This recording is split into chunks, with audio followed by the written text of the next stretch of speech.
Good morning, dear guests. Welcome to the latest episode of the Watcher Poll. Today, my guest is coming from Croatia, and he is Mr. Tonci Tadic, former member of the Croatian Parliament. Good morning, Mr. Tadic, and greetings to Hvar. Good morning. Thank you very much for your time and for being today with us. Ahead of the European elections, which are taking place tomorrow, basically closing in all the member states since some of them already started voting, we would like to discuss with you some of the key points that were in the previous mandate and also hear what do you think would be the key challenges for the European Union as well as global ones in the next 5 years. Therefore, I would like to ask you, what do you think has marked past 5 years and the past legislature of the European Parliament? Absolutely, it's war in Ukraine and energy crisis, and all efforts that has been done by Europe to curb the Russian aggression on Ukraine and to stabilize European energy market. As you well know, Europe is well dependent on import of hydrocarbons. So what we have witnessed is, on one hand, revival of nuclear energy, which is not anymore so dangerous as was claimed earlier, and on the other hand, a huge boom in renewables. I used to say in a joke that sooner or later European Commission should build a golden boost to Putin, because without him we will not be so eager to introduce so many renewables as we are doing now, and that's really excellent trend for Europe. But unfortunately, the main characteristic of last mandate was the Russian aggression on Ukraine, and the chain of, I counted, it's 35 of Russian nuclear threats addressed to the European Union. But I would like first to touch upon these environmental aspects that you mentioned. Also, many say that those are topics that the youth cares the most in the elections. However, in the previous mandate, there was a big discussion how to balance environmental policies together with the industrial one. In the light of war in Ukraine and this energy crisis, how do you think that Europe should position itself? Of course, Europe should become absolutely energy independent, in particular independent from Russian sources, so that we cannot be blackmailed by utilizing as large as possible percentage of renewables, and also by installation of as large as possible a number of LNG terminals to allow influx of LNG from other sources other than Russia. Besides, there are many industrial processes which were using unnecessarily large amount of heat produced by uh, fossil fuels. This all can be redirected to electro heating or nuclear heating, and I'm very sure this, on the other hand, will also boost research efforts. So in 10 to 20 years, we will see totally different Europe. But we have to start now. Sure. But when we talk about, you said that basically war in Ukraine is the thing which has marked when we talk about geopolitical and it was the most significant momentum of the past years and of the previous term. Also, there was a decision to grant candidate status for the enlargement of the European Union to Ukraine. How do you see the Yes. future relationship between the European Union and Ukraine and also the enlargement? Is there a chance that Ukraine becomes the member of the European Union? And I mean, the whole revolution started because they expressed their willingness to become the member. Please, if you can tell us, how do you see this in the next term? Well, Zbigniew Brzezinski once told that without Ukraine, Russia cannot revive its empire. So Ukraine is a core piece of Russian imperialistic dreams. And in my opinion, it was a catastrophic mistake by Angela Merkel and all European leaders who left Ukraine in a limbo between Europe and Russia in a form of some buffer zone, which is also a Russian dream, which basically put a kind of iron curtain on the western borders of Ukraine, giving a signal to Putin that he can invade. If, on the other hand, from the very first moment, Europe said, no, it is our area of interest. Ukraine belongs to European Union. We want to have full control of events in Ukraine. It's our interest zone. Putin will not dare to do so. So now, finally, we are making the proper steps after so many deaths, after so many suffering. So I see Ukraine absolutely integrated in EU in 20 years, uh, which will be of benefit for both EU and Ukraine because of Ukraine resources and because of its technology and its population. I have to say, Europe has to be capable to address geopolitical challenges on its eastern and southern borders, on Mediterranean and in Eastern Europe. And the best possible way is to understand and to explain to all others around us that European interest zone extends to the center of Sahara and to the eastern Ukrainian borders, as well as to the southern part of Caucasus. These are our natural borders. These are our interest zones. And Europe has the primary role to ensure stability and integration of these zones in Europe or the European economic sphere. Well, we see that the war is still ongoing in Ukraine, although many say that it seems, when you follow the media, that things have somehow calmed down. Also, many criticize Western European media for a very high Russian influence.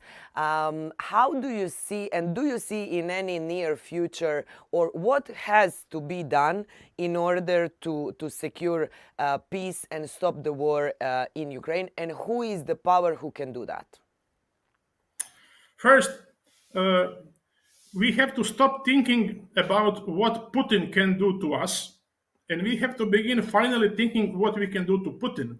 And there is really a myriad of possibilities. But first, before of that, we have to decide, each of us, is Putin maniac or calculated mafia boss, opportunist? Because he cannot be a maniac one day and a mafia boss, opportunistic mafia boss next day. He is either one or another. So if he is maniac, then negotiations with him are pointless, and we have to stop him by all possible means. On the other hand, if he is calculated a mafia boss, opportunistic mafia boss, then he will know what are the limits and that he at the end will be punished. And that, as every mafia boss well know, from Yakuza to Cosa Nostra, you can blackmail only ones who are in fear of you, who are afraid. If you are not afraid, you cannot do anything, because mafia operates on fear. And basically, the Russia is one huge narco cartel headed by Putin. This is the way how we have to understand the situation. So what a narco cartel is trying to do? He's trying to legalize his business. He's trying to legalize occupation of Ukraine. And if we understand his ambitions in this way, everything becomes very much clear. We cannot do anything by staying idle aside, hoping he will not deal with us. Yes, he will. So sooner we enter in a game by helping Ukraine, the war will be soon over. Do you think that elections, or how do you see the reflection of the upcoming elections in the United States on the war in Ukraine? Do we have to Well, fear in case of Trump coming back? well, uh, this also relates to nuclear threats. Uh, Very first, he will not do anything more than necessary because he is waiting that his good friend and the puppet Donald Trump becomes president of United States.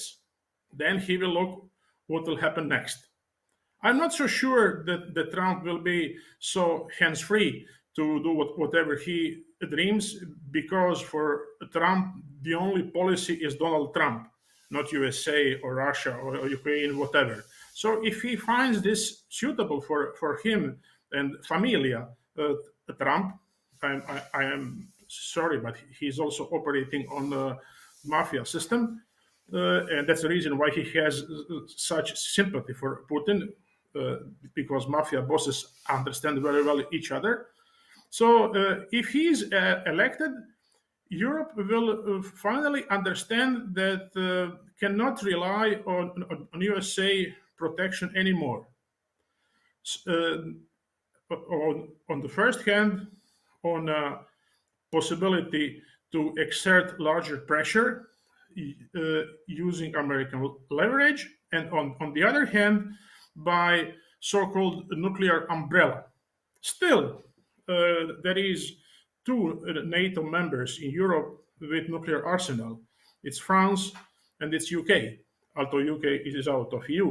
But uh, it's still enough to act as a protection from nuclear escalation. But on the other hand, we will have to be prepared to help Ukraine to win this war without American help. And if you can see, uh, Ukraine has received vast majority of weaponry from USA, not from European countries. This is possible to change. Europe has very strong economy, and if we dedicate just a fraction of this, below 1% of our GDP for victory of Ukraine, this can be done. Uh, I have no doubt in that. But we have to understand that we are on our own, and uh, in future this will result with larger European independence from American support. You know, if somebody is giving you money and protecting you all possible in all possible way, you don't develop defensible mechanisms in yourself. You always expect he or she will help you every time. But in this way, Europe basically becomes independent not only from Russian pressure, but also from American help. So at the end, this will be a benefit for you too. Sure.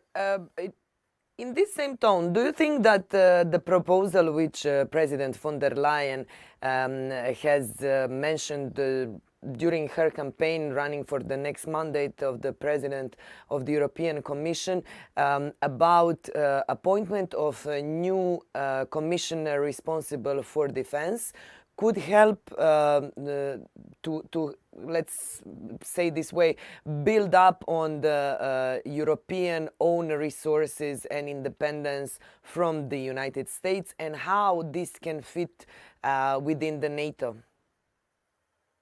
Uh, This is the act for which I can say finally, because if Europe is a continental confederation, as it is, it must have its own Department of Defense. That's very clear. So we need to have a coherent efforts in weaponry production, which is fraction between European member states. We need to have joint defense plans aside of NATO or in parallel to the NATO. And by the way, this is pure geopolitical necessity. What if Trump, God forbid, says we don't need NATO and USA stepping out? What if he says that he don't want to risk nuclear war because of Europe? For the sake of American interests? What if he says he don't want to intervene anywhere in world to protect European interests? Then we have to jump in and do it by ourselves. So it's very clear that Europe must have its own Department of Defense with appointed person for this task. However, this will always lead to endless discussion between European Commission on one hand and European Council, taking into account that some countries, in particular Hungary or Slovakia, may oppose to such plan and may block this. But this will also be solved in a very near future. Because if this is strategic interest of Europe, then things has to be done. Clear. Now we mentioned, and I mean, all of this is going a lot about nuclear energy and energy itself. And since you are a physician and you are a member of the Euroatom Scientific and Technical Committee, I have to ask you, do Europeans have to fear of the nuclear war on one hand side? And on the other hand, what is the future of nuclear energy in the European Union? Well, the threat of nuclear war has been pushed the last 2.5 years from a sole country in the world, Russian Federation. Nobody ever, since Hiroshima and Nagasaki, claimed that he will start nuclear war.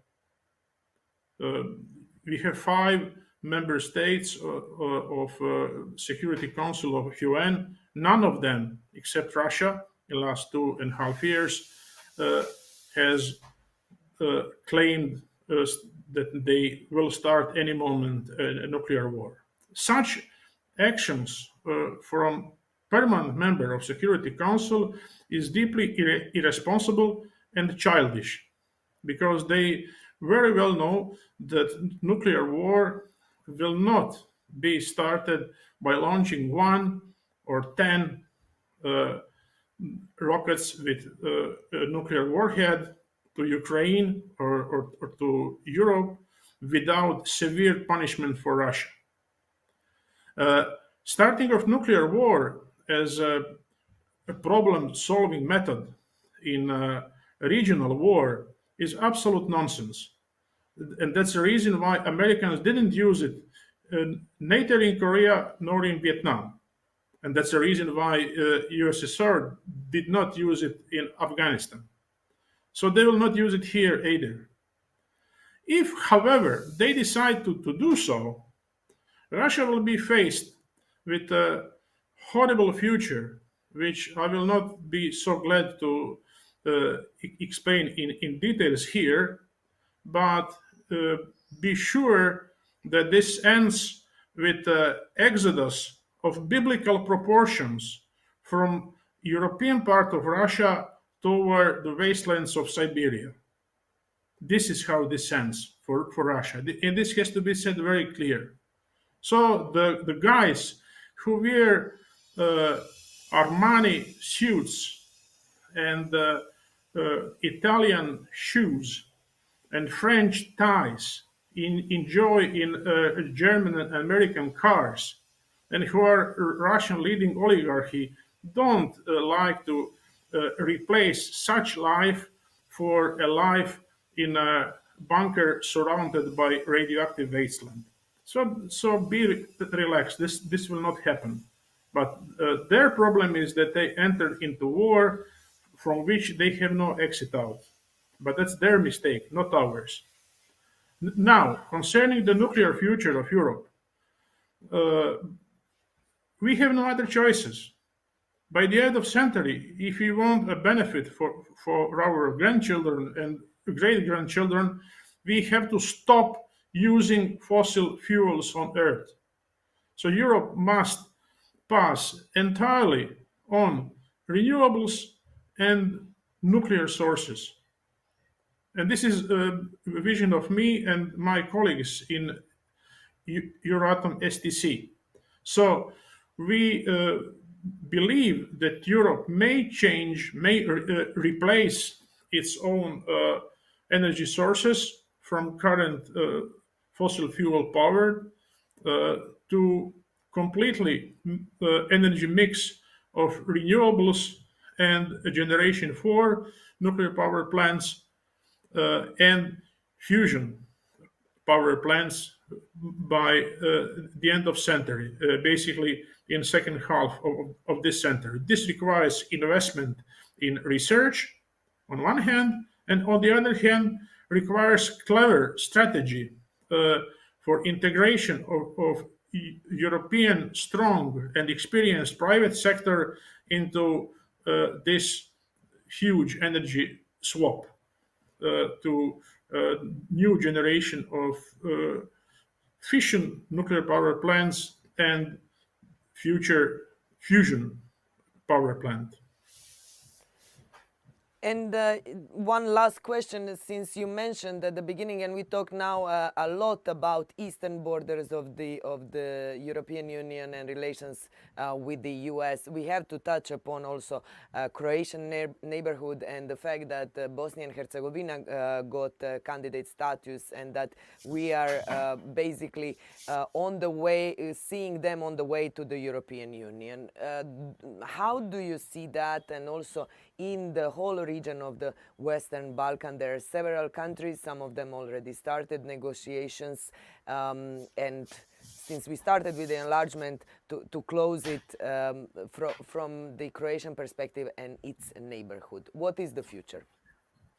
Well, being a former member of supervising parliamentary committee for supervising of negotiation with EU, I have to say this is long and difficult process for any new member state.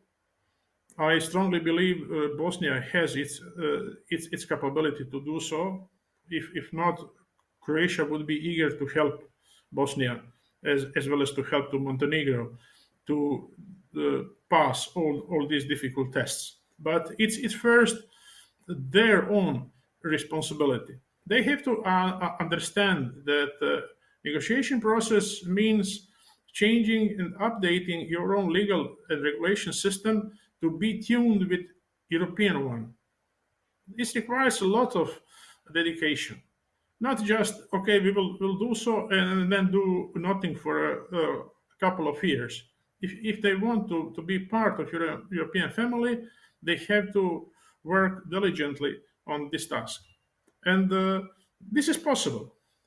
The only problem in the case of Bosnia is that I'm not 100% sure does every part of the Muslim Bosnia community understand that the European Union is a future and not a renewed or new version of Ottoman Empire? And by the way, does every Serb in Bosnia understands that future is European Union and not to become a Balkan gubernia of new Russian Empire? Uh, I'm not sure for both the constitutive nations in Bosnia that they understand it. I understand, on the other hand, that Croats in Bosnia want to be part of EU. By the way, some of them has dual citizenship, so they already are members of EU. But there is also one specific role of high representative of international community. So his main task all this time was to protect the Dayton Agreement and its outcomes, to make Bosnia functioning country from this very complicated Dayton system. I think that European Commission, it's my opinion, should press Office of High Representative to take a particular active role in Bosnian negotiations, to push Bosnian politicians to do more, to come as soon as possible, as close as possible to European standards, and to fulfill all tasks required by negotiations. I also believe that in near future, same may happen also in Montenegro after they find out that dreaming of becoming a Russian colony is utter nonsense.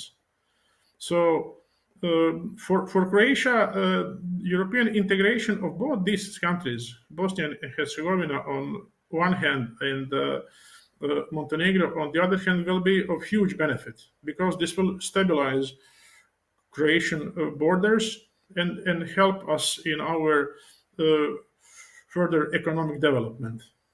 Uh, of course, Montenegro is NATO member, while Bosnia is always oscillating somewhere in between. But they are a member of Partnership for Peace, so something can be done. Anyhow, I see both countries member of EU within the next 20 years. That's absolutely possible. Thank you very It much. will not be easy. Thank you very much. For sure, it will not be easy. We from Croatia know it the best, and since you witnessed this process, we can rely on your words. However, it's going to be worth it for sure. Yeah, absolutely worth it. Thank you very much, Mr. Tadic, for being today with us. It was a great pleasure talking to you, and thanks for sharing all these insights and thoughts with our viewers. We wish you all the very best.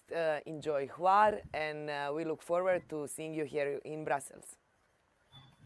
Thank you for invitation. Thank you very much for being with us, and stay tuned for more.